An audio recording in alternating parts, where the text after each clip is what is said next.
Élamites, ceux qui habitent la Mésopotamie, la Judée, la Cappadoce, le pont d'Asie, la Phrygie, la Pamphylie, l'Égypte, les territoires de la Libye voisine, des Cyrènes, et ceux qui sont venus de Rome, juifs et prosélytes, Crétois, arabes, comment les entendons-nous parler dans nos langues des merveilles de Dieu?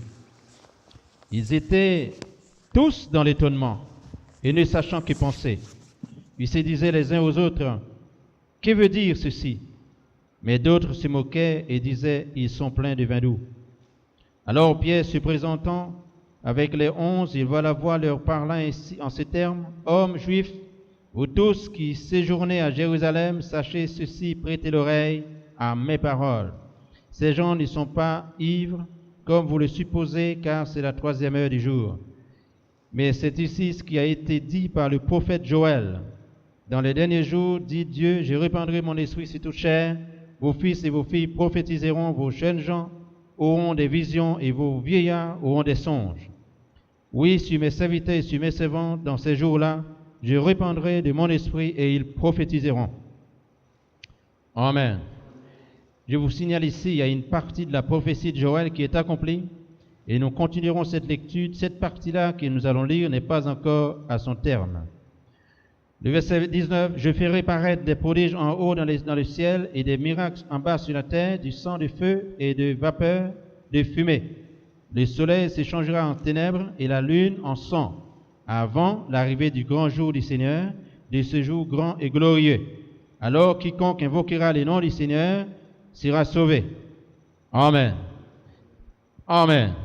Est-ce qu'on peut dire Amen? Dieu est glorifié. Amen. Nous avons un sujet ce soir, vous pouvez vous asseoir, nous aurons d'autres chapitres, d'autres livres à parcourir pour compléter notre partage ce soir.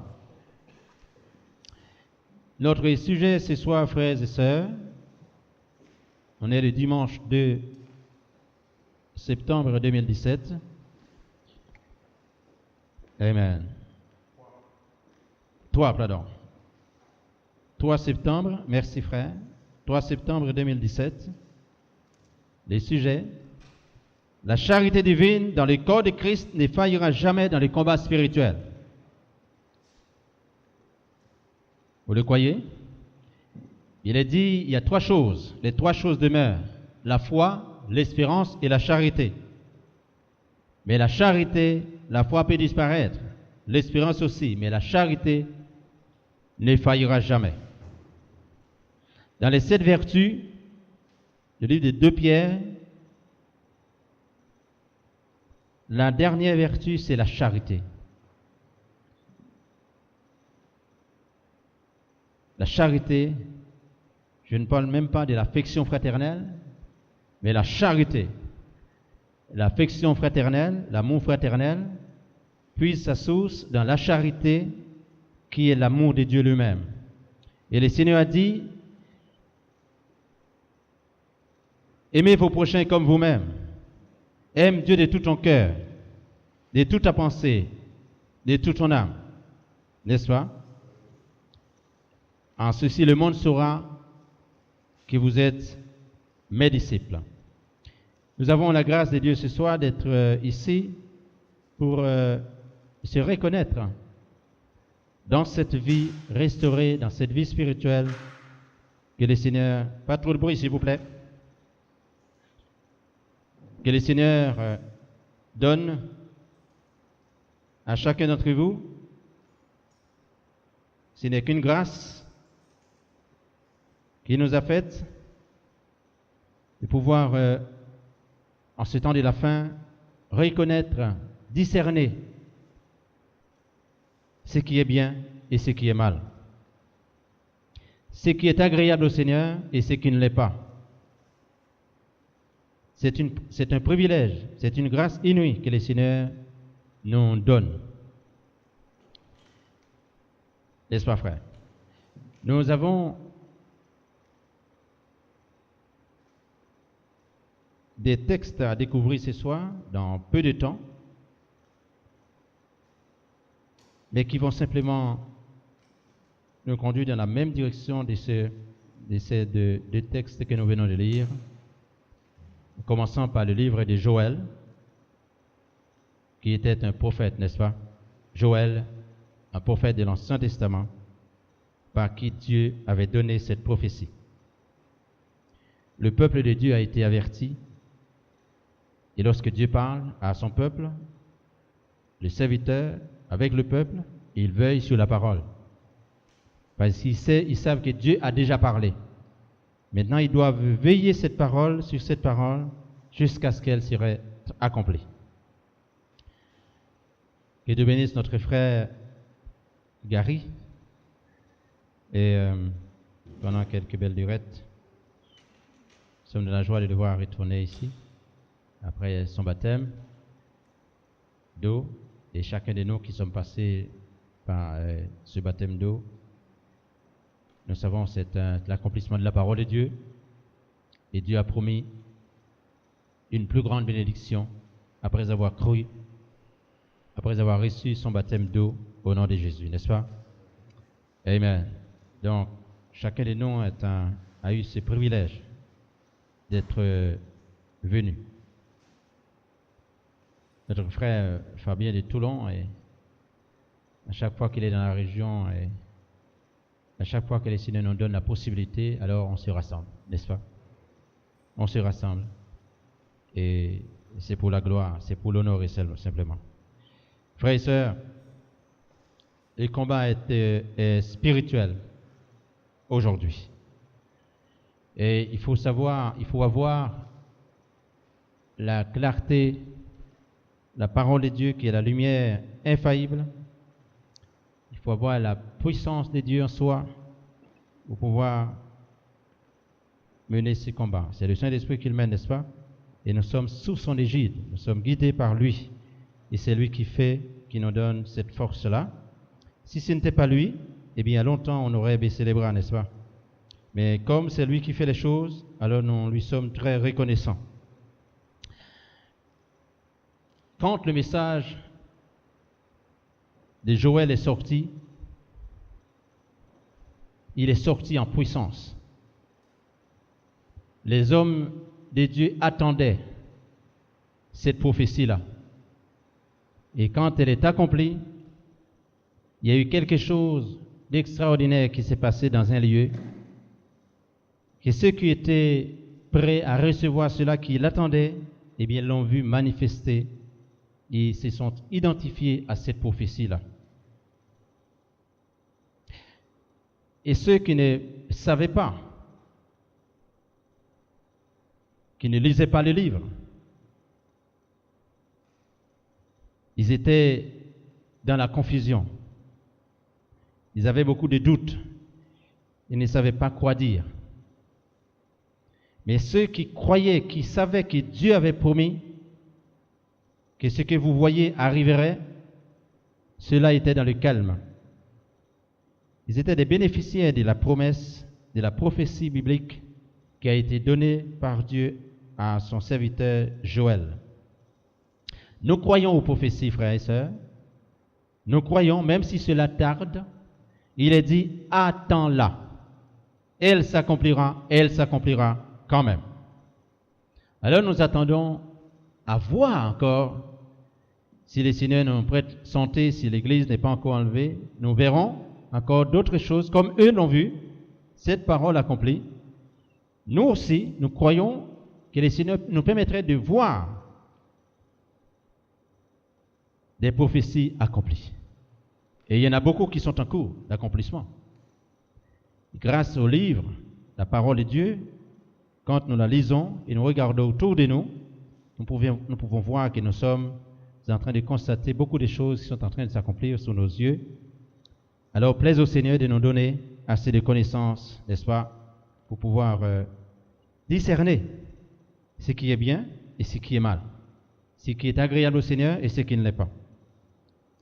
Le prophète Joël avait prophétisé plusieurs siècles avant et Dieu a veillé sur cette parole. Et lorsque cette prophétie est accomplie, je rappelle, il disait par le prophète Joël, des fils et des filles prophétiseront. Même si des serviteurs et si des servantes, serviteur servante à cette époque-là, et comme encore aujourd'hui, il fait mention des enfants d'Israël, la maison d'Israël. La porte de l'Église sera ouverte et cette puissance du Saint-Esprit qui a été promise va se manifester. Lorsque cela est arrivé, Pierre, il savait qu'il était dans un moment où un message est arrivé. Une prophétie est accomplie. Alors il prend la parole en disant au peuple, ce que vous venez d'entendre, c'est ce que le prophète Joël avait annoncé. Quand ce message est sorti, frères et sœurs, nous pouvons constater ce qu'il a fait.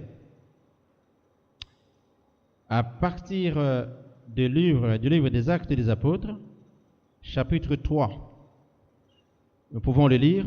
Le message est sorti, la prophétie est accomplie. Et je disais tout à l'heure, il y a une partie de cette prophétie qui n'est pas encore accomplie. Le changement du soleil en sang, nous ne le voyons pas encore, n'est-ce pas? Et cela parle du jugement. Amen. C'est pas encore là. Mais la porte de la grâce est ouverte. La promesse de Joël est là. Et nous savons que cette même promesse est en cours pour vous et pour moi aujourd'hui. Et c'est cela que nous disions tout à l'heure. La parole de Dieu a été annoncée. Un ministère viendrait pour ramener nos cœurs à cette foi-là. Amen. Avant que le jugement ne tombe.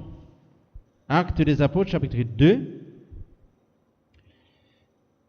Actes des Apôtres, chapitre 3 plutôt. Nous pouvons le lire là. Après la sortie du message, l'arrivée du message. Nous pouvons le constater ici, Actes des Apôtres, chapitre 1er, chapitre 3, plutôt le verset 1er. Lisons ici. Pierre et Jean, nous sommes après la Pentecôte ici. Pierre et Jean montaient ensemble au temple à l'heure de la prière. C'était la 9e heure. Il y avait un homme boiteux de naissance qu'on portait et qu'on plaçait tous les jours à la porte du temple appelé la Belle, pour qu'il demandât l'aumône à ceux qui entraient dans le temple. Cet homme voyait Pierre et Jean qui allaient arriver, y entrer, leur demanda l'aumône. Pierre, de même que Jean, fixa les yeux sur lui et dit, « Regarde-nous, homme malade. » C'est moi qui l'ai dit là. Hein? « Regarde-nous. » Et il les regardait attentivement. Amen.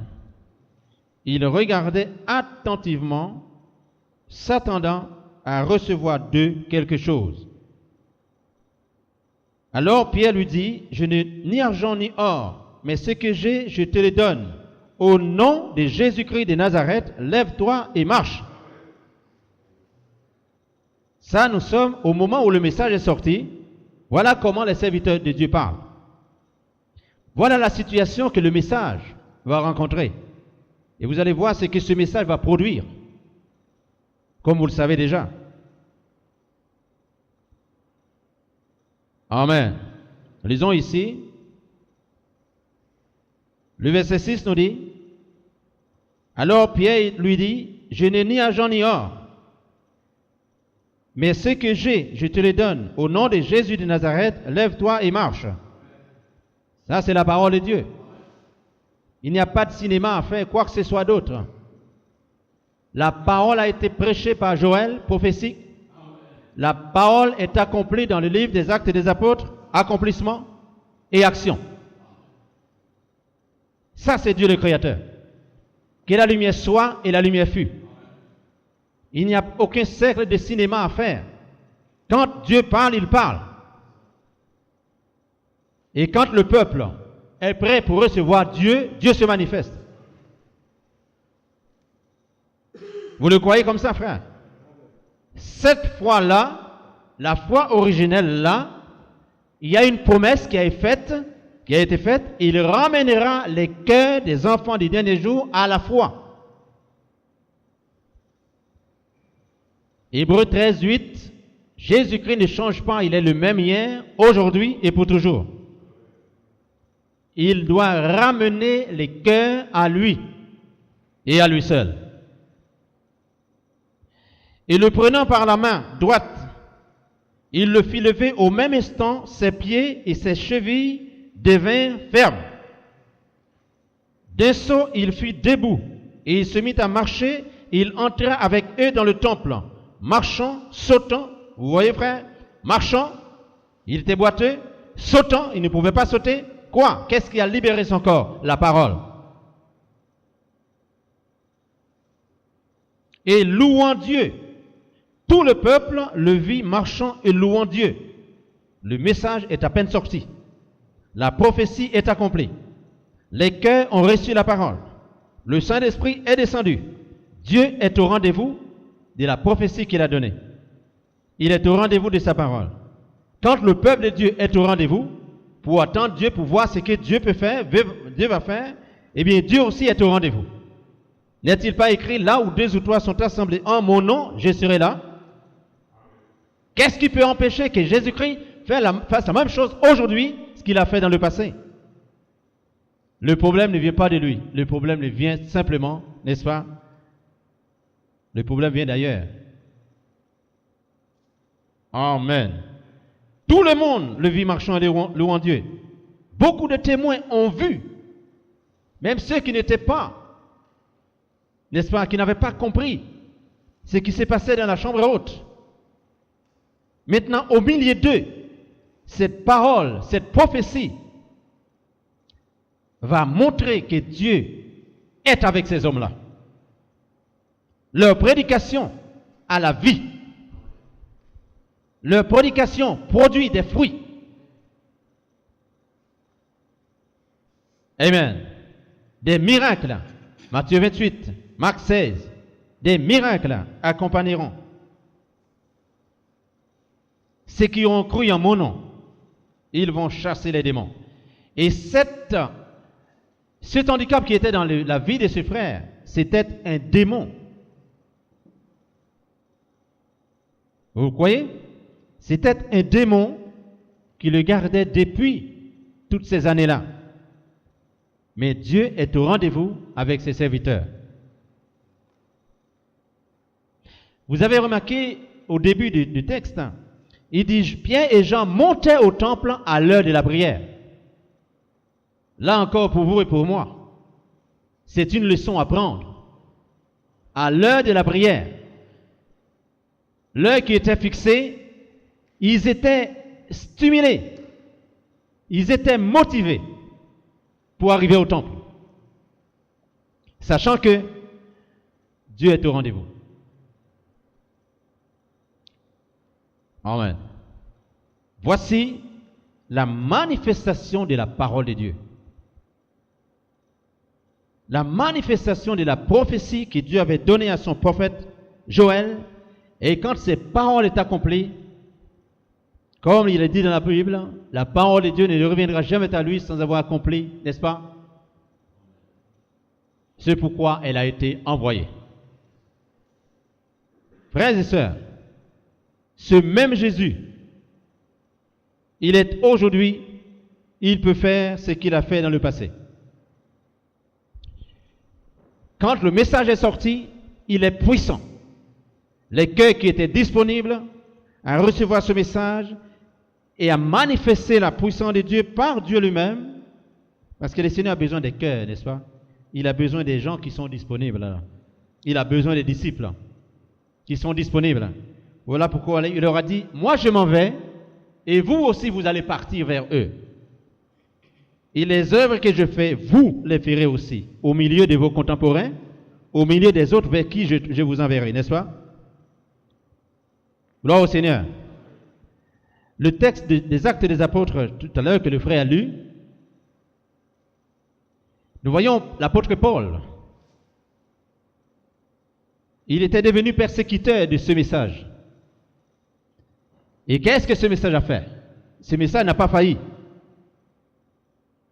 Ce message a rattrapé Paul. Il était aussi un prédestiné. Il était un meurtrier, vous le savez. Et comme je disais hier aux frères, peut-être les gens, d'ailleurs, on l'a vu, beaucoup ne voulaient pas s'approcher de Paul. Parce qu'en eux, ils pensaient qu'il était dans l'état où il était avant. Mais Dieu avait déjà transformé sa vie. Espérons toujours dans le Seigneur, frères et sœurs. Il est capable de nous transformer. Il est capable de faire en sorte à ce que nos jours d'hier ne soient plus comme ils étaient hier, mais qu'ils soient des jours nouveaux. Là où les choses changent spirituellement et même matériellement. Cet apôtre Paul, et je rappelle que ces serviteurs-là, c'était des gens humbles. Vous savez, Dieu, dans Matthieu, il dit, il s'est révélé aux humbles. Il cache des choses sages et aux intelligents de ce monde, aux sages et aux intelligents de ce monde, mais il les a révélés aux humbles. Ces apôtres-là étaient des hommes, tout simplement, ils s'humiliaient devant le Seigneur. Ils n'étaient pas reçus en grande pompe, comme nous pouvons constater aujourd'hui, chez les nations et toutes sortes de publicités mensongères, toutes sortes de publicités, des délivrances publicitaires, des guérisons soi-disant publicitaires. Ils n'étaient pas dans ces catégories-là. Êtes-vous avec moi? Apôtre Pierre et Jean, c'étaient des hommes simples, des hommes humbles. Humblement, ils servaient le Seigneur. Ils parlaient, la guérison est descendue. Dieu était au rendez-vous. Et ils continuaient leur chemin. Ils n'avaient pas à faire une espèce de choses là et pour pouvoir montrer, pour attirer les gens. Non, ils vivaient simplement dans la simplicité. Et qu'est-ce que nous pouvons constater aujourd'hui? Nous ne sommes plus, ce que nous pouvons voir, ce n'est plus dans le cadre du message de Christ de Nazareth. N'est-ce pas, frère? Et le diable profite ces portes qui lui sont ouvertes pour se manifester au travers des voies, parce qu'il a besoin d'emmener beaucoup de gens avec lui. Et quand il trouve des personnes, des corps qui sont livrés à lui, alors ils en profitent. Et ils savent que ce sont des rassembleurs. Donc il peut passer par eux pour faire des grands rassemblements, afin d'avoir avec lui dans son royaume beaucoup d'âmes pour lesquelles il n'est pas mort. Est-ce correct? Pierre et Jean n'avaient pas le système pour, comme nous pouvons avoir aujourd'hui, de la simplicité des cœurs, prêcher la parole et la parole seulement. Mais aucune autre faculté pour attirer des gens. Comme le Seigneur l'a fait, il était quelqu'un de libre et il laissait les gens libres. Il leur a dit, celui qui veut me suivre, qu'il s'échappe de sa croix, de sa propre volonté, n'est-ce pas? Il est libre de le faire, il est libre de le faire ou de ne pas le faire. Mais il n'enfermait jamais personne. D'ailleurs, quand on a voulu lui tirer dessus, il a disparu du temple, n'est-ce pas? Du lieu là où il était. Ils l'ont cherché, il a disparu, n'est-ce pas? Et lorsque les gens l'écoutaient, il leur donnait un message assez dur pour leur repentance. Ils ont voulu s'en aller. Il n'a pas eu peur. Il s'est tourné vers les autres pour leur dire, mais vous aussi, vous ne voulez pas partir? Et Pierre dit, non, nous n'avons pas d'autre endroit à y aller. À qui d'autre alors? Vous voyez, c'est le seul, hein? Gloire au Seigneur. Et nous voulons rester avec Jésus-Christ de Nazareth, la parole. Ainsi, nous pourrons le dire ce soir aussi. Tout ce que nous pouvons constater, des influences, des choses publicitaires, n'est plus la prédication de la parole de Dieu, mais simplement des choses qui peuvent attirer des gens dans le filet mortel. Nous voyons ces choses-là, n'est-ce pas? Gloire au Seigneur. Nous sommes en train de faire des constats terribles, frères et sœurs. Et le Seigneur est en train de nous ouvrir nos yeux, afin que nous ne tombions pas dans ces pièges-là. Vous comprenez? Que nous ne tombions pas dans ces pièges-là. Que vraiment la grâce de Dieu soit en vous. Nous puissions nous retourner vers la parole, nous tourner vers la parole de Dieu. Et la parole seule. Et tout ce qui n'est pas Dieu doit s'en aller. Est-ce correct? Est-ce correct, frère? Quand le message est sorti, il est puissant, il est pur, et il accomplit des choses extraordinaires. C'est la parole qui le dit. Allons-y voir plus loin. Actes des apôtres encore. Acte 9. Je rappelle que le message de la prophétie est à peine accompli. La chambre haute a lieu. Le Saint-Esprit, la Pentecôte a lieu. Et maintenant, le message est en route. Gloire au Seigneur. Amen. Lisons Actes des Apôtres, chapitre 9, le verset 32.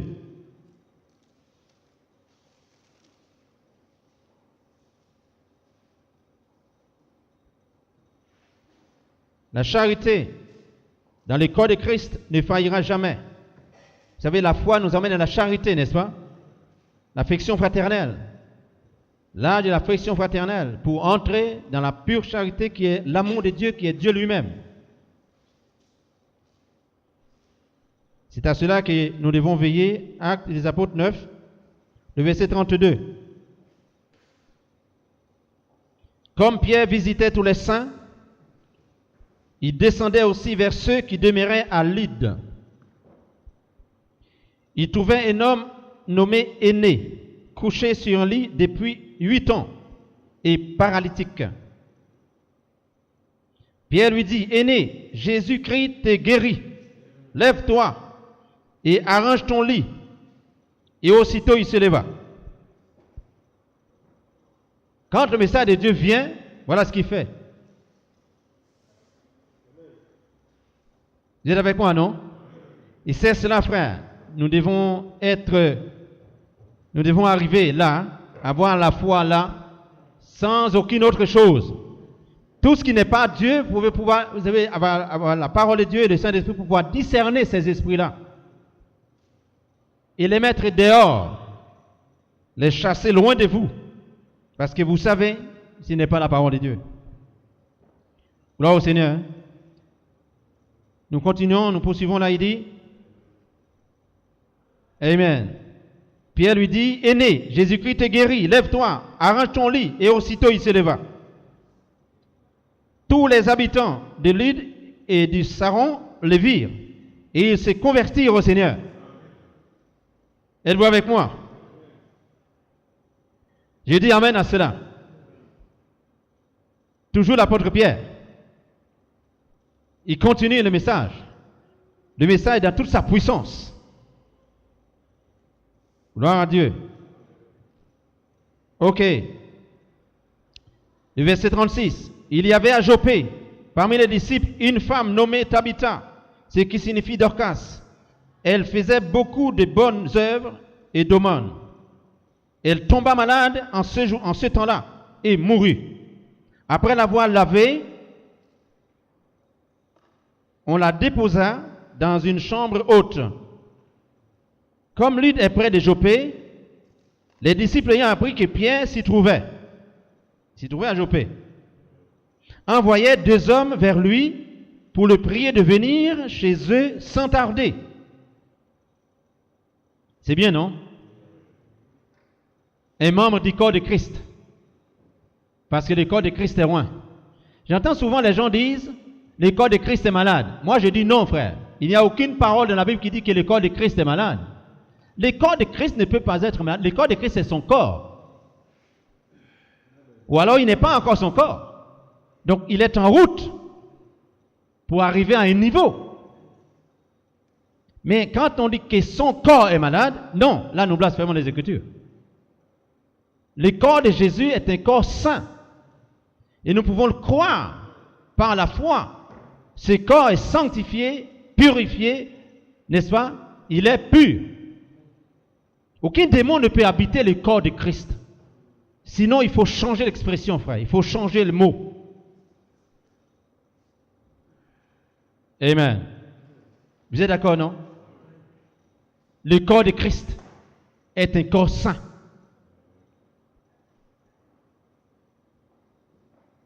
Voilà pourquoi il parle dans Éphésiens, il dit, pour le perfectionnement, jusqu'à ce que nous soyons, jusqu'à ce que nous arrivions à la stature. Amen. À la stature de Christ lui-même. Gloire au Seigneur. À la stature parfaite de Christ. Donc quand nous sommes à sa stature, on est parfait. On est parfait. On atteint la perfection. Et là où il y a la perfection, il ne peut pas y avoir les deux en même temps. Quand la Bible dit, la même source ne peut pas donner deux eaux ou deux sortes d'eau. Gloire au Seigneur. Donc, nous découvrons ici, cette sœur est tombée malade. Pierre se leva, avec le verset 39, se leva et partit avec ses hommes. Lorsqu'il fut arrivé, on le conduisit dans la chambre haute. Toutes les veuves l'entouraient et pleurant.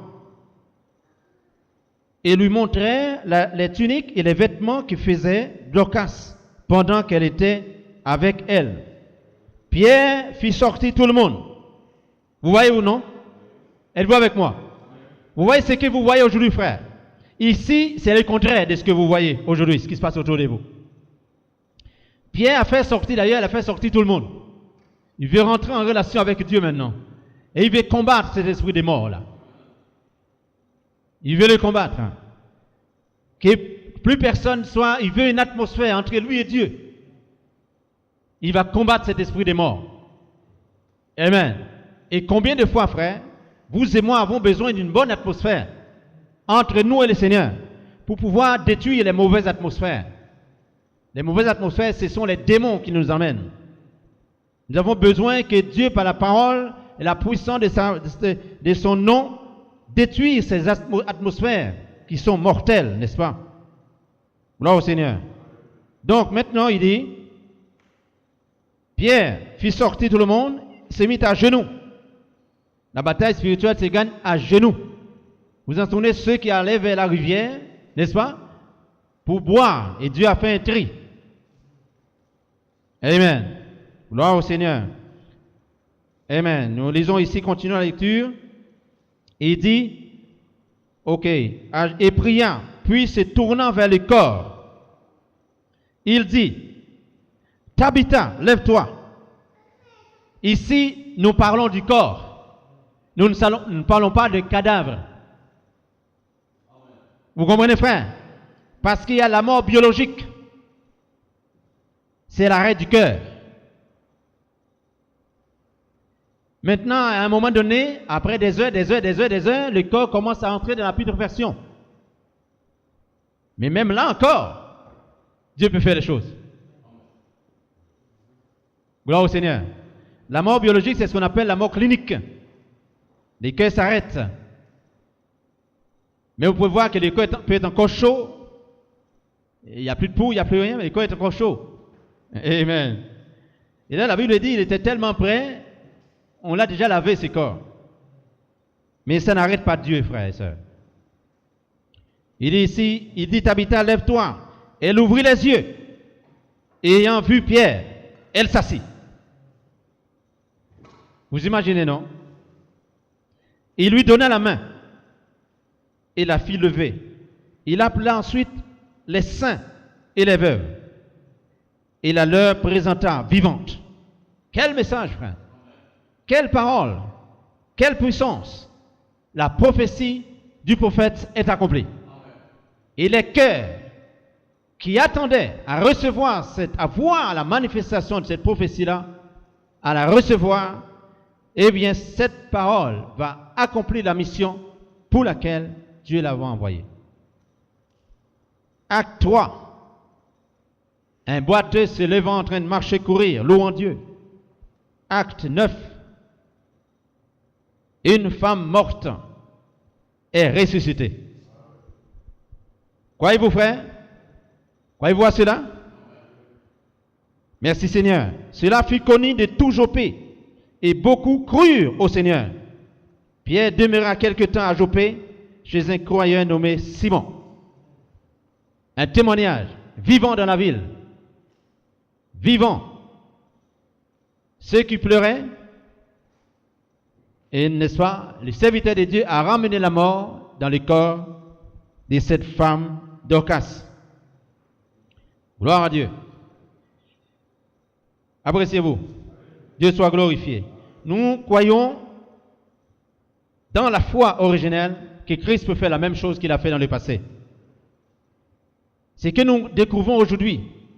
Quand, bien sûr, nous pouvons continuer ici. Dans Matthieu 17, ça c'est Jésus maintenant qui a fait l'action. Matthieu 17, le verset 14. Nous pouvons le lire.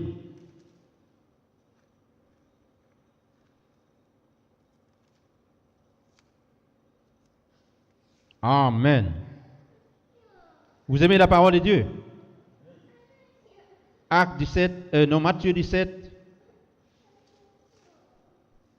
Je dis Matthieu 17, le verset 14. Merci frère. Nous lisons ici.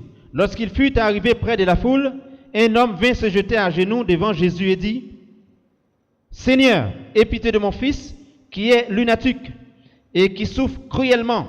Il tombe souvent dans l'eau, dans le feu et souvent dans l'eau. Je l'ai amené à tes disciples et ils n'ont pas pu le guérir. Race incrédule et perverse, répondit Jésus. Jusqu'à quand serai-je avec vous? Jusqu'à quand vous supporterai-je? Amenez-le-moi ici. C'est Jésus qui parle. Si vous étiez là devant Jésus, vous allez dire, mais il est trop dur avec moi, je m'en vais. Mais voyez comment il parle, frère. C'est vraiment la liberté. Que ceux qui veulent le suivre, qu'ils le suivent. Il n'avait aucun autre moyen à pouvoir garder les gens, faire des manipulations occultes pour garder les gens, pour capter leur esprit. Il donne un message qui doit réveiller la conscience des disciples. Gloire au Seigneur. C'est comme s'il était un maître très dur. Pourtant, il est le Dieu d'amour. Si vous étiez dans son assemblée là, vous auriez votre pleine liberté de s'en aller ou pas. Il vous dit là, cette génération perverse, c'est Jésus qui parle, le maître. Emmène-le-moi. Amen. Race incrédule. Jésus parla sévèrement au démon et sortit de lui, et l'enfant fut guéri à l'heure même. Alors les disciples s'approchèrent de Jésus et lui dirent, en particulier, pourquoi n'avons-nous pu chasser ce démon? C'est à cause de votre incrédulité, leur dit Jésus. Je vous le dis en vérité, si vous aviez la foi comme un grain de sénévé, vous diriez à cette montagne, transporte-toi d'ici là, et elle se transporterait, rien ne vous serait impossible. Mais cette sorte de démon ne sort que par la prière et par le jeûne. Amen. Amen. La prière et le jeûne, c'est des moments particuliers que les disciples en ont besoin, que le Seigneur leur a rappelé cela. La vraie église de Christ doit être toujours dans cette humilité-là pour chercher le Seigneur. Gloire à Dieu. Mais nous voyons arriver la puissance de la Pentecôte. Jésus avait dit, les œuvres que je fais, vous les ferez aussi. Nous voyons que Pierre est entré, il est arrivé maintenant à un niveau très élevé. Ce n'est même pas un enfant lunatique qui est bouleversé, tantôt dans les feux, il tombe par terre, etc. pour ne pas se tenir debout, mais quelqu'un qui est mort. Il dit, Tabitha, Koumi, ou lève-toi, jeune femme. Et elle se leva. Gloire à Dieu. Frère, Jésus leur a reproché de leur incrédulité. Et nous prions à ce que cette promesse, comme le fut pour les apôtres, nous venons chanter tout à l'heure, ce fut dans la chambre haute. C'était un rappel extraordinaire, n'est-ce pas? Ça a été une grande bénédiction pour eux. Ils ont vu la parole de Dieu manifester l'accomplissement de la prophétie de Dieu, car le prophète avait parlé. Il est dit dans Lévitique, comment reconnaître les vrais prophètes? Il dit, lorsqu'il dit quelque chose qui n'arrive pas, vous reconnaîtrez qu'il n'est pas un vrai prophète. Ça, c'est la parole de Dieu. Êtes-vous avec moi, frère? Paul dit maintenant, Amen. Il y aura beaucoup à dire ici, frère. Nous voyons ici, c'est que le Seigneur, la puissance par la grâce de Dieu, les disciples, après la Pentecôte, ils ont reçu le Saint-Esprit qui était sur eux, la puissance, ils ont guéri et ressuscité. Gloire à Dieu. Gloire à Dieu. L'église de Christ, à elle, Dieu a fait cette promesse. Comme l'église Alpha a reçu le Saint-Esprit, l'église Oméga reçoit le même Saint-Esprit. Accomplira les mêmes œuvres. Vous le croyez, frère? Car Jésus ne change pas. Il est le même hier, aujourd'hui et pour toujours. L'apôtre Paul, Pierre a fait tout cela. Et je rappelle ici, il peut y avoir des forces négatives qui tournent autour de vous, autour de nous. Et ces forces-là, ce sont des démons. Des démons qui persécutent les personnes. N'est-ce pas, frère? Il y a toutes sortes de démons qui persécutent les gens. Et des démons aujourd'hui utilisent encore des hommes pour attirer des démons dans des lieux de rassemblement. Et parfois les gens pensent, frère, depuis ça fait plus de 30 ans, depuis dans les années 79-80, on combattait ces démons-là. Des conducteurs, des gens qui font des manipulations maléfiques, démoniaques, des chefs de démons, des bandits spirituels. Car il est écrit dans la parole, il y aurait des imitateurs. Mais ces imitateurs seront des faux Christ. Ils essaieront par leur ruse pour séduire les gens et attirer ces gens-là dans leur filet maléfique. Ils font des manipulations. Et ils savent qu'ils sont en accord avec des démons. Et ces démons savent que quand ces gestes ou ces manipulations sont là, c'est pour qu'ils puissent venir et aller dans la vie des gens. Et vous les voyez en train de tomber par terre.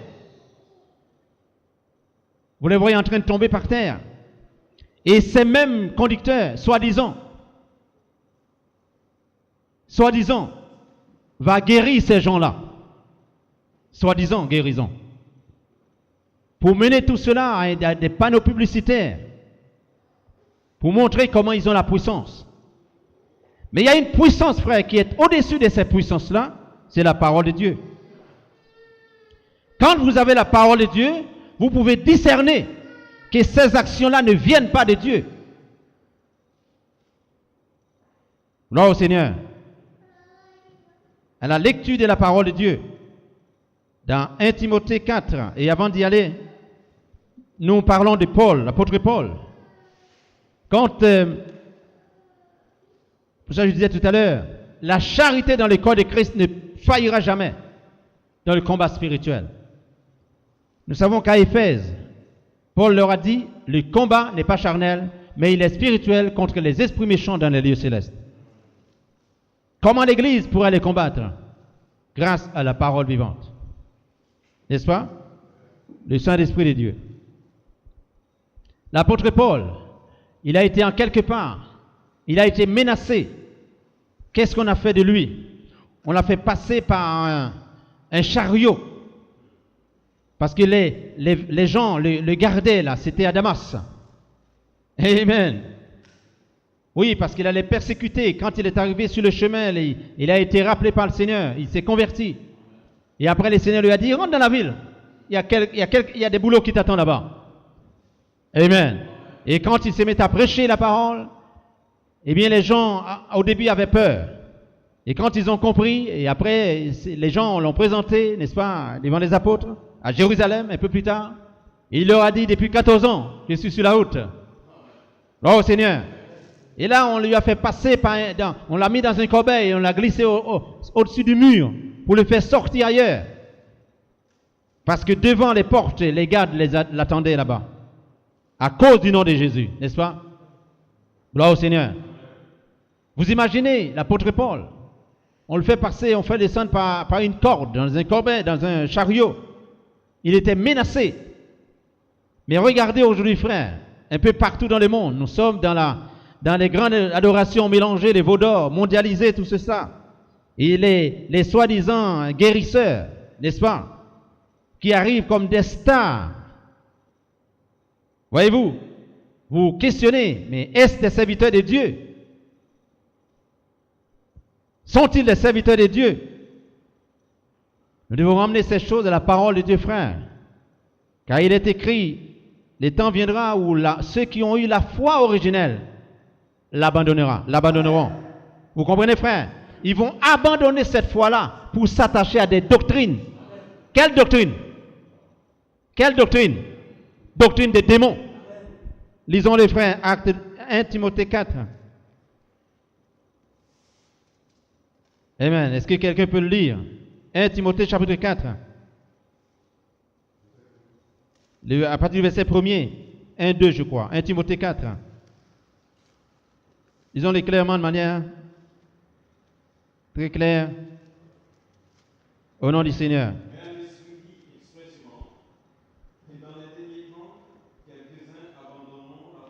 Amen. Amen. Merci frère. Quelle doctrine maintenant? Ceux qui ont reçu la foi originelle. C'est-à-dire quand le message est sorti, il est à peine sorti, la puissance du message est là. Pierre a guéri, il a ressuscité les morts, n'est-ce pas frère? En tout cas, cette sœur est ressuscitée. La famille Corneille a reçu le Saint-Esprit, n'est-ce pas? Ils se sont fait baptiser. Paul est venu dans la mission aussi. Gloire au Seigneur. Et il a été maltraité. Pierre, comment c'est passé? C'est terminé sa vie. Les autres aussi. Gloire au Seigneur. Ce n'étaient pas des faux, c'était des vrais serviteurs. Ils sont humiliés devant le Seigneur. Dieu a été glorifié, n'est-ce pas? Gloire au Seigneur. Amen. Maintenant, des esprits séducteurs. Gloire à Dieu. Des esprits séducteurs, des doctrines des démons. L'enseignement vient de la parole des gens, des conducteurs. Et où est sortie cette parole? Sous leur langue. Amen. Savez-vous que les lions utilisent leur mâchoire? Parce que la puissance du lion est dans ses mâchoires, n'est-ce pas? Est-ce correct? La puissance du lion est dans ses mâchoires. Et la puissance du serpent pour emmener la mort est dans le venin. Et ce venin est sous sa langue. Et quand il mord sa proie, par sa morsure, le venin s'infiltre dans les veines, touche le sang de la personne, de cette victime. Et cette victime n'a que peu de temps pour vivre. Parce que la vie est dans le sang. Gloire au Seigneur. Et Jésus dit dans Matthieu, serpent. Et Paul l'a dit aussi, Pierre et Jean l'a dit aussi. Le menteur. Il vient pour séduire. Et c'est ce qui nous explique ici des esprits séducteurs. Ils viennent du serpent. Et le serpent, gloire au Seigneur, qui est aussi un séducteur, il a séduit dans le jardin d'Éden. Et c'est Dieu qui avait placé ces personnes dans son jardin, n'est-ce pas? Gloire au Seigneur. Et lorsque Dieu nous place en quelque part dans la parole, nous ne devons jamais oublier, frère, le serpent des esprits séducteurs vont essayer d'utiliser la Bible pour nous séduire, pour séduire les cœurs des faibles, des personnes qui sont mal affermies. Ils vont utiliser la parole là où se trouvent les croyants, comme ceux qui étaient dans le jardin d'Éden. Le serpent n'est pas allé ailleurs, mais il est allé là où Dieu a fait quelque chose. Parce qu'il était meurtrier. Et qu'est-ce qu'il a utilisé? La parole. Gloire au Seigneur. Et sa parole est sortie de sa bouche. Et dans cette parole, il y a le venin. Et la Bible appelle ça la doctrine des démons. C'est quoi une doctrine? Des enseignements. Frères et sœurs, vous devez, si vous êtes appelés à servir le Seigneur, à recevoir la vie, vous devez saisir la parole de Dieu. Vous devez avoir une persévérance beaucoup plus ferme. Et mettez-vous, soyez des chercheurs. Soyez des gens qui travaillent pour Dieu. Et accrochez-vous à la parole. Ne baissez pas les bras. Ne dites pas, mais je vois là-bas, là, oh, il y a beaucoup de gens, tout ceci ou cela. Méfiez-vous. La Bible dit, l'Esprit dit expressément. Ceux qui avaient la foi vont l'abandonner. pour s'attacher à des enseignements séducteurs. Gloire au Seigneur.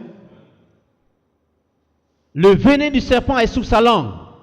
Et des séducteurs aujourd'hui parlent avec leur langue. Il y a des doctrines qui sont sorties. Des doctrines des démons. Et ils enseignent. Et mélangent tout ça avec des soi-disant guérisons. La Bible dit, ils attireront beaucoup. Ils vont se considérer comme des prophètes.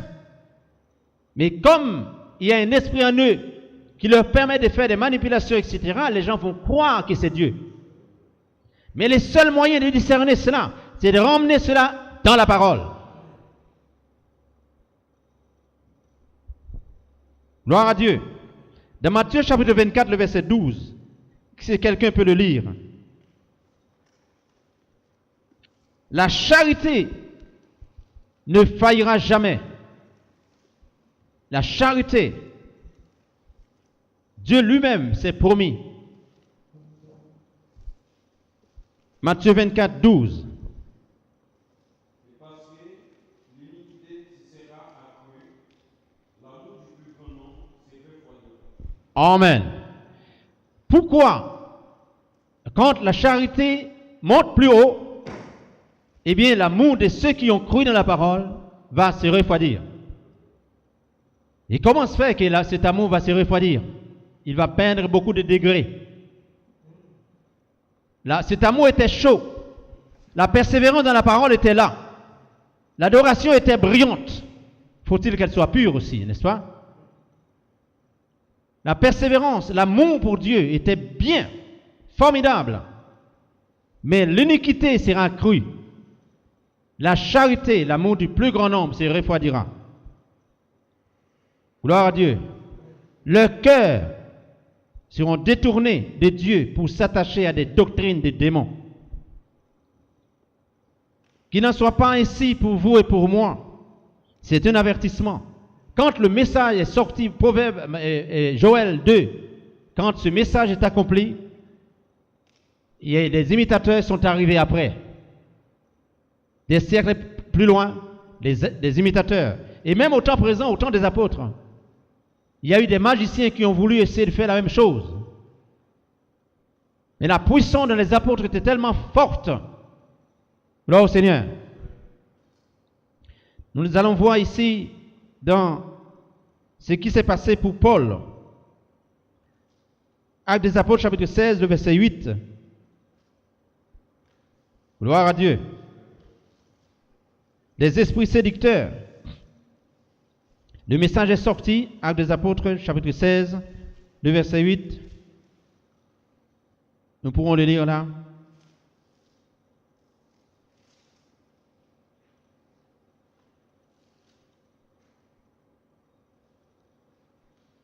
Amen. Vous aimez la parole de Dieu? Et Seigneur merveilleux. Actes des Apôtres 16, 8. Je lis ici. Ils franchirent alors. C'est bien ça, non? Ok. Est-ce que c'est bien ça que j'ai noté là? Actes des Apôtres 16. Je crois avoir trompé là. Mais je vais le retrouver plus loin. Je vais le retrouver plus loin dans mes notes. Amen. 1 Timothée 4, nous l'avons lu tout à l'heure. Et en quelque part, est-ce que j'étais dans le bon chapitre? Je vais le reprendre là. Acte 16, 8.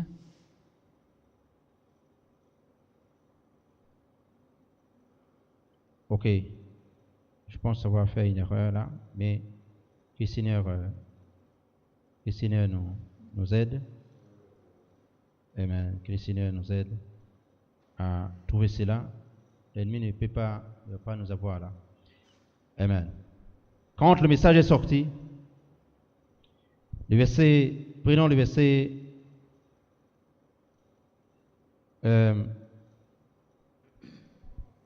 le verset 16, oui. Comme nous allions au lieu de prière une servante qui avait un esprit des pythons et qui, en devinant, procurait un grand profit à ses maîtres, vint au-devant de nous, se mit à nous suivre, Paul et nous. Elle criait, « Ces hommes sont les serviteurs de Dieu, très haut, et ils vous annoncent la voie de salut. » Elle fut cela pendant plusieurs jours. Paul, fatigué, retourna et dit à l'esprit, « Je t'ordonne au nom de Jésus-Christ de sortir d'elle. » Et il sortit à l'heure même. Amen. Le message est sorti. La délivrance est là. Pierre, Paul, voilà le message de Dieu, frère. Dans Malachie chapitre 4, le verset 5, Dieu enverra le ministère afin de ramener nos cœurs à la foi de nos pères apostoliques. N'est-ce pas vrai? Oh, gloire à Dieu. Vous vous en souvenez que Paul annonce aux Galates, il leur a dit, « Je m'étonne que vous vous détourniez de la parole, de la bonne nouvelle que je vous ai annoncée. » Ce n'est pas qu'il y ait un autre évangile, mais qu'il y a des gens qui vous égarent, qui vous troublent. Mais même si un ange du ciel viendrait vous annoncer un autre évangile, que celui dont le Seigneur nous a révélé et qui vous a été annoncé, cet évangile serait anathème. Vous ne devez jamais vous accrocher à cet évangile-là.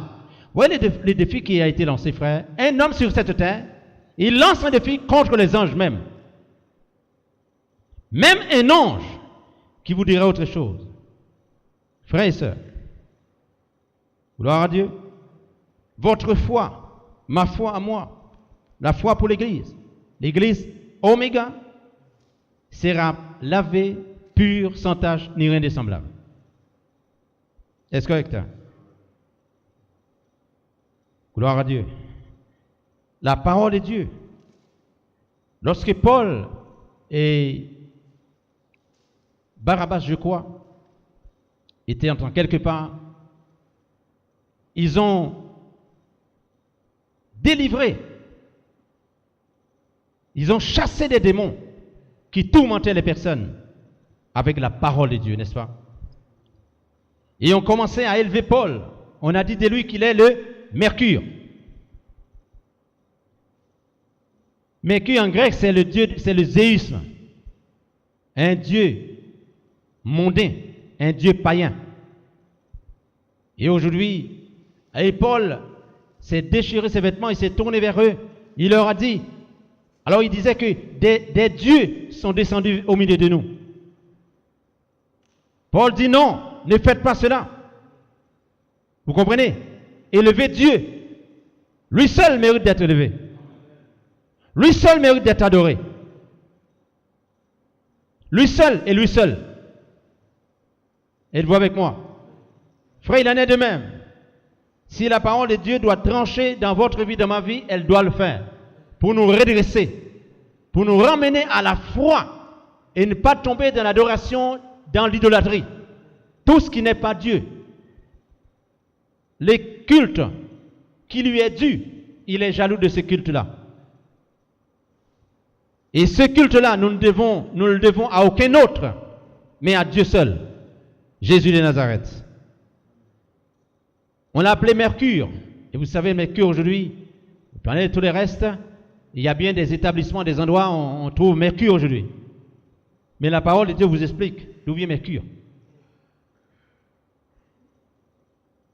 C'est le dieu Déus, c'est un dieu païen. On a fait des Barabbas aussi. On disait de lui qu'il est le Jupiter. Amen. Gloire au Seigneur. Et Barnabas. On disait de lui, Paul c'est Mercure et Barnabas c'est Jupiter. Amen. Gloire au Seigneur. Mais en latin c'est Hermès. Et vous voyez aussi les cosmétiques aujourd'hui. Et beaucoup de gens aiment ça. Vous voyez l'odeur, tout ça, etc. Oh, où tu as acheté ça? Oh. Amen. N'est-ce pas, frère? Mais nous savons par la grâce de Dieu d'où viennent ces choses-là. Et c'est toujours l'esprit du commerce. C'est toujours l'esprit séducteur. Et ce sont ces esprits aujourd'hui encore qui se trouvent dans des lieux où Dieu est censé être prêché. Donc ils savent là, il y a des personnes. Il y a des personnes qui aiment adorer, qui aiment voir, qui attendent à ce que Dieu fasse quelque chose. Donc ces esprits s'infiltrent là. Mais il est écrit dans la parole, Dieu emmènera les cœurs des enfants à la foi de leur Père. N'est-ce correct? Et quand ta foi est ramenée à cette foi originelle, tu ne peux qu'aller tout droit, suivre la parole, et la parole seulement. Gloire à Dieu. Nous terminerons bientôt là. Gloire au Seigneur. Nous lisons ici Matthieu, chapitre 11, le verset 13. Matthieu 11, 13.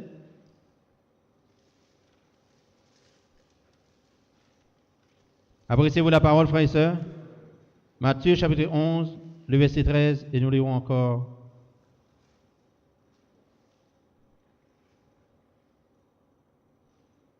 Le verset 13 dit ici, car tous les prophètes et la loi ont prophétisé jusqu'à Jean. Si vous voulez le comprendre, c'est lui qui est l'Élie qui devait venir. Que celui qui a des oreilles entende ce que l'Esprit, pour entendre. Amen. Entendre quoi? Entendre Dieu. Entendre la parole. Entendre Jésus-Christ. Entendre Dieu. Dieu et Dieu seul. Frères et sœurs, oh, que Dieu soit glorifié dans votre vie, dans ma vie. Lisons ici 2 Timothée 3, 5. Là. Je disais tout à l'heure, n'est-ce pas, frères et sœurs? 2 Timothée 3, 5.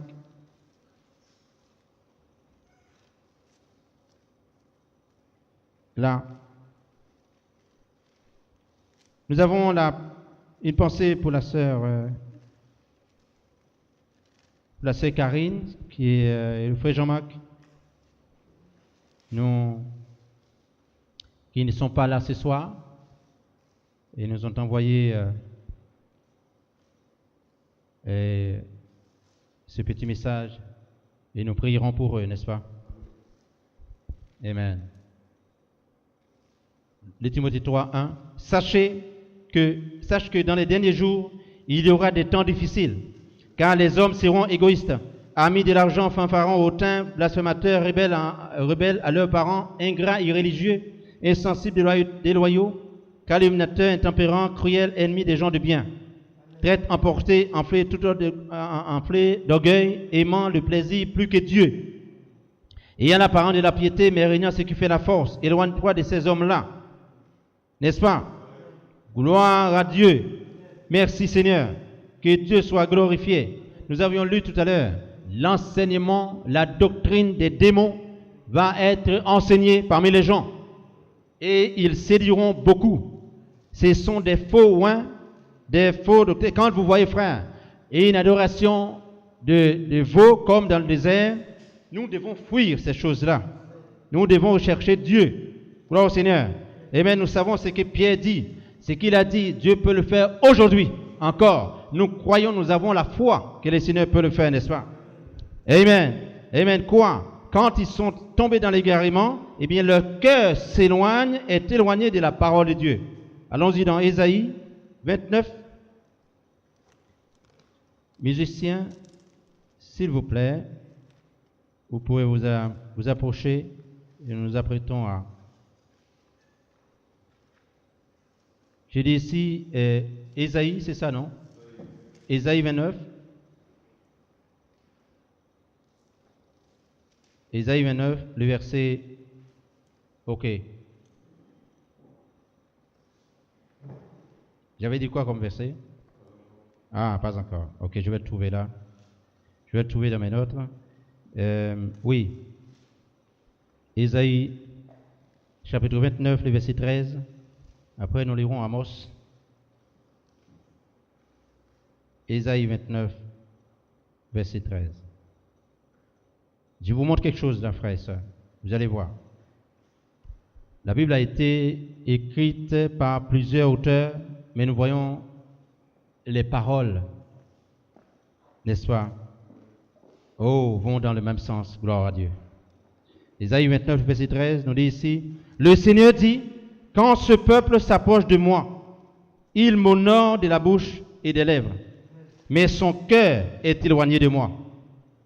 Et la crainte qu'il a de moi n'est qu'un précepte de tradition humaine. » Amen. Matthieu 24. Quand la charité, quand l'amour se refroidira, l'iniquité est accrue. Quand l'iniquité baisse, l'amour augmente. Gloire au Seigneur. Frères et sœurs, nous devons veiller à nos degrés de température spirituelle, notre persévérance. Le Seigneur sait que quand le cœur s'éloigne de lui, de sa parole, il peut y avoir toutes sortes d'adorations, mais ce n'est pas ce qu'il attend de nous. Gloire à Dieu. Il m'honore de la bouche et des lèvres. Il en est de même, frère. Parmi nous, si nous murmurons, vous comprenez, le cœur, nos cœurs se détachent de la parole. Ce que nous faisons avec nos mains n'a aucun sens, puisque le cœur n'est pas là. Et vous pouvez voir ça, même dans vos plus proches, des personnes qui sont très très proches de vous. Ils vous parlent de leur bouche, mais leur cœur n'est pas là. C'est une mise en garde. Paul dit, et le Seigneur qui parle à ce messager, il dit, je sais que tu détestes les méchants. Tu détestes les méchants. Les esprits séducteurs enlèvent l'amour saint, le véritable amour. Il enlève du cœur et il met autre chose. Des esprits séducteurs. Quand le cœur de l'homme, le cœur de la femme, le cœur de l'Église n'est plus dans la parole, il y a quelque chose qui le remplace. Il y a quelque chose qui prend place. L'amour de Dieu change et là maintenant il y a l'amour du monde qui est là. Ou l'égoïsme qui est là. Et ça vous pouvez le constater. Comme je le dis frère, le Seigneur l'a constaté au milieu avec ceux avec qui il vivait, ses contemporains. De leur cœur, ils parlaient de Jésus. Mais parfois ils comprenaient que dans leur bouche, ils parlaient de lui, mais ils comprenaient que dans leur cœur, ce n'était pas vrai. Gloire à Dieu. Un chrétien, un croyant dans Christ ne peut pas être comme ça. Le cœur s'est détaché de la parole. L'amour de Dieu n'est plus dans le cœur. Parce que le cœur s'est tourné, emporté par un esprit séducteur qui l'emmène à quelque part d'autre. Vous et moi, qui constituons l'Église, nous savons, frères, que nous devons veiller, pouvoir discerner ces esprits-là et les chasser loin de nous. N'est-ce pas, frères et sœurs? Nous savons que la parole vient pour restaurer. Restaurer dans Amos chapitre 5, le verset 5, nous lisons ici. Amos 5, 5. Nous verrons aussi une forme d'adoration là, que le Seigneur déteste. Amos chapitre 5, le verset 5. Lisons ici la parole de Dieu.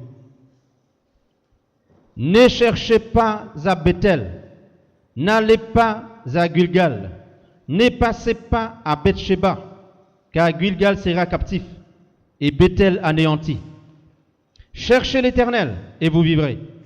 Craignez, car il ne saisisse. Craignez qu'il ne saisisse comme un feu la maison de Joseph, et que ce feu ne la dévore sans personne à Bethel pour l'éteindre. Oh, vous qui changez le droit en absinthe et qui foulez à terre les justes. Gloire au Seigneur. Le chapitre 4, le verset 4, nous pouvons le voir aussi. Quand l'amour de Dieu, la charité est dans l'Église du Tout-Puissant, de notre Seigneur, le corps de Christ, Les cœurs des croyants ne peuvent pas se laisser entraîner par d'autres esprits séducteurs. Comprenez? Amos 4, verset 4, il dit, allez à Bethel et péchez, allez à Gilgal et péchez davantage, offrez vos sacrifices chaque matin. Ça c'est quoi? C'est l'adoration. Offrez des sacrifices chaque matin et vos dîmes tous les 3 jours. Vous voyez, non? Faites vos sacrifices d'action de grâce avec du levain, proclamez, publiez vos offrandes volontaires, car c'est là ce que vous aimez, enfants d'Israël, dit le Seigneur l'Éternel. Et moi, je vous ai envoyé la famille dans toutes vos villes, le manque du pain de toutes vos demeures, dans toutes vos demeures. Malgré cela, vous n'êtes pas revenus à moi, dit l'Éternel. Dieu connaît nos cœurs. C'est la chose à laquelle, frère, vous devez penser. Quand nos cœurs s'éloignent de Dieu, Dieu ne peut rien faire avec nous. Il nous peut faire quelque chose lorsque nous sommes revenus à la parole. Vous comprenez, non? Lorsque nous sommes revenus à la parole, alors il prend plaisir dans nos cœurs. Et qu'est-ce qu'il a fait? Il veut restaurer la foi originelle dans votre vie. Gloire à Dieu. Vous verrez, frère, tout ce qui passe dans ces façons, dans ces modes d'adoration que nous pouvons voir partout, où les foules se rassemblent et des manipulations occultes qui sont là et les gens sont attachés à ces choses-là. Ils n'arrivent pas à se désattacher. Pourquoi? Parce que ces esprits ont pénétré leur cœur.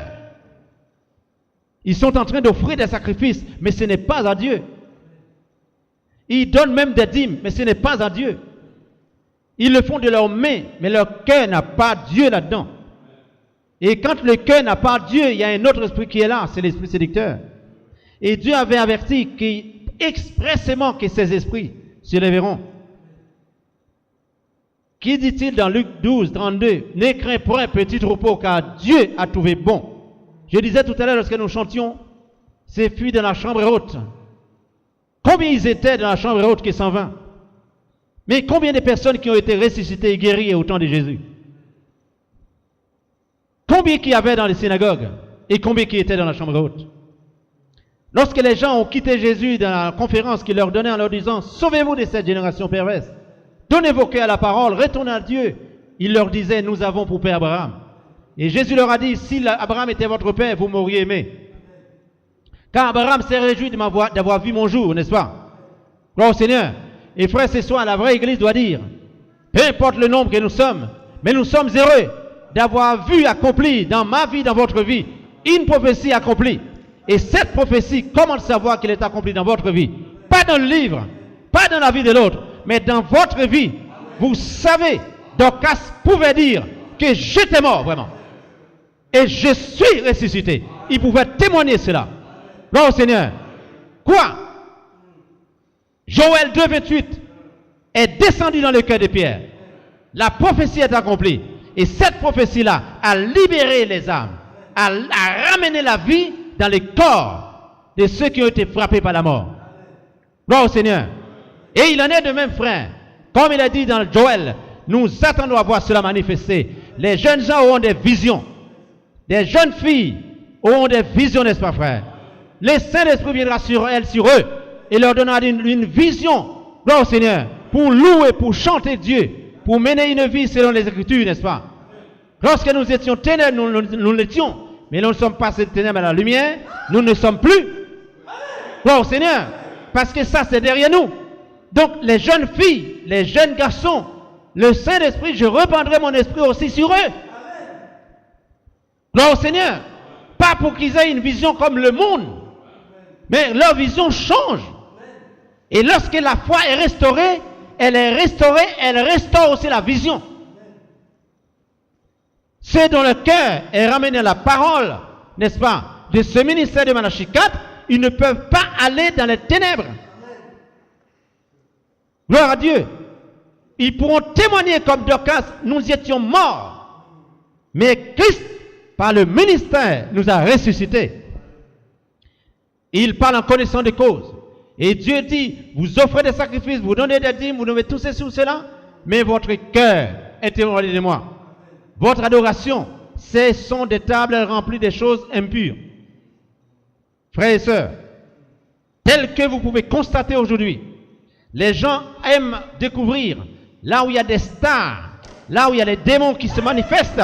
Vous comprenez, frères et sœurs? Là où il y a les démons qui se manifestent. Et les gens voient, ils voient des miracles, ils voient ceci ou cela. Et ce sont ces mêmes conducteurs qui attirent les démons dans l'assemblée. Et ils font en sorte à ce que les gens tombent par terre. Et il va les relever. Et ils vont dire, mais tu es guéri. Faux! C'est lui qui a attiré les démons sur cette personne-là. Et vous le voyez en train de faire toutes sortes de manipulations, toutes sortes de choses de cinéma. Jésus n'a jamais fait ces choses-là. Pierre ne l'a pas fait. Paul ne l'a pas fait. Il parle. Non, Seigneur, il parle simplement. Mais parce que ces démons-là, ils ont affaire avec ses goûts. Ils ont affaire avec lui. Non, Seigneur, des esprits, des sirènes, toutes sortes d'esprits aujourd'hui. Ils sont dans des assemblées. Et les gens, ils voient des foules qui arrivent. Ils sont fascinés par ces choses-là. Ils disent là, Dieu est là. Des démons. Des démons. Frères et sœurs, la Bible nous a avertis. Quand nous verrons ces choses, alors le soleil s'apprête à changer en sang. L'église passera de ce monde à l'autre côté, n'est-ce pas? Gloire au Seigneur. Des esprits séducteurs, des démons mâles qui viennent dans des femmes pour les faire comporter comme des hommes, se comporter comme des hommes. Et des démons femelles qui viennent dans des corps d'hommes pour les faire se comporter comme des femmes. Ce sont des démons qui désorientent les hommes. Ils sont séduits pour aller dans les choses de ce monde, dans les choses du monde. Amen. La puissance des sommeils qui enlève la persévérance et tout, il détruit tout. Et il les fait plonger dans des choses, dans des découragements, toutes sortes de choses. Ils sont devenus mous pour les choses de Dieu. Frères et sœurs, réveillons-nous. Soyons sur nos pieds, soyons sur nos gardes. Ces démons sont autour de nous. Ils sont autour de nous. Et nous voulons, par la grâce du Seigneur, que ces démons, ils doivent se taire. L'autorité est donnée à Dieu, la parole vivante. Ces démons doivent se taire. Et vous qui êtes baptisés d'eau, alléluia, vous devez vous ressaisir, frères et sœurs, de savoir avec qui vous marchez. Mangez la parole, marchez selon la parole, venez dans les réunions, priez, et que vos cœurs, vos actions aillent selon Dieu dans vos cœurs. Mais si Dieu n'a pas dans votre cœur, et que vous essayez de faire les choses, il n'y a pas l'amour de Dieu là-dedans. Donc ça n'a aucun sens. Et vous qui lisez la Bible, vous pouvez constater, vous pouvez voir, discerner. Quand quelqu'un te fait quelque chose, alors dans son cœur, il n'y a rien de bon. Mais il fait comme ça n'a aucun sens. Il en est de même pour quelqu'un qui se met à chanter à l'église, quelque chose comme ça. Mais son cœur n'est pas rempli du Saint-Esprit. Donc il commence aujourd'hui, demain il ne fait plus rien. Gloire au Seigneur. Quand Dieu commence avec un homme, quand Dieu commence avec une femme, qui peut arrêter cette femme? Qui peut le faire? Personne. La Bible dit, frère, Paul, on l'a battu de verge. Le lendemain matin, il était rentré dans la ville. Oh Seigneur, il est rentré là-bas. Il a dit, je suis lié. Mais il a si longtemps, frère, des esprits séducteurs nous ont entraînés dans des mouvements. Alléluia. Oh Seigneur, il a dit, frère, dans la parole, que nos cœurs s'attachent à Dieu. Et là, l'amour de Dieu, l'amour souverain de Dieu Tout-Puissant nous permettrait, frère, d'avoir la victoire, de remporter la victoire. La Sainte Église, l'Église spirituelle, l'amour en elle ne faillira jamais. À Éphèse, nous sommes passés de l'âge, frère, de l'âge des ténèbres à l'âge des Éphésiens maintenant. Et dans Éphésiens, nous savons que le combat est spirituel. Bon, Seigneur, nous allons rentrer chez nous, considérant que nous sommes des Éphésiens. Et dans notre âge, le combat n'est pas charnel. Il est spirituel. Bon, Seigneur. Et s'il est spirituel, c'est épée contre épée. Les puissances contre puissance. Alléluia. Et si vous n'avez pas d'épée, comment, frère, tu pourras lutter contre des forces négatives? Ils vont attirer ton cœur à aimer les choses mortifères dans le monde. Bon, Seigneur. Frère, il est temps que les hommes se lèvent. Il est temps que les jeunes garçons se lèvent. Amen. Cherchez la présence de Dieu, persévérez d'une manière ferme. Gloire au Seigneur. Frère, gloire à Dieu, que son nom soit glorifié. Frère, quand nous arrivons à l'assemblée, comment, frère, pourrions-nous être mous? Amen. Alors que la puissance est promise. La puissance est promise. Mais frère, c'est comme si on était comme des morts. Mais frère, il est temps de se lever et louer Dieu. Alléluia. celui qui aime la boisson, l'alcool, tout ça, tant qu'il n'a pas sa dose, il est mort. Et quand il prend sa dose, maintenant il est réveillé. Frère, si tu as goûté au Saint-Esprit, tant que le Saint-Esprit n'est pas là en toi, tu dois te sentir mal à l'aise. Et quand il vient, là maintenant tu te sens transformé. Et tu sens que tu es dans la puissance. Frère, il est temps, frère, de se réveiller. Alléluia. La promesse de Dieu a été donnée au temps de la fin. Il y aura une restauration. Les cœurs seront restaurés. Et Dieu l'a accompli. Maintenant, que devons-nous faire? Alléluia. Comme des Béréens. Suivez les esprits séducteurs. Il faut les surveiller, frère. Et là où ils essaient de rentrer, nous allons les bombarder, frère. Alléluia. Nous allons les bombarder avec la parole. L'épée de l'esprit, qui est la parole de Dieu. Alléluia.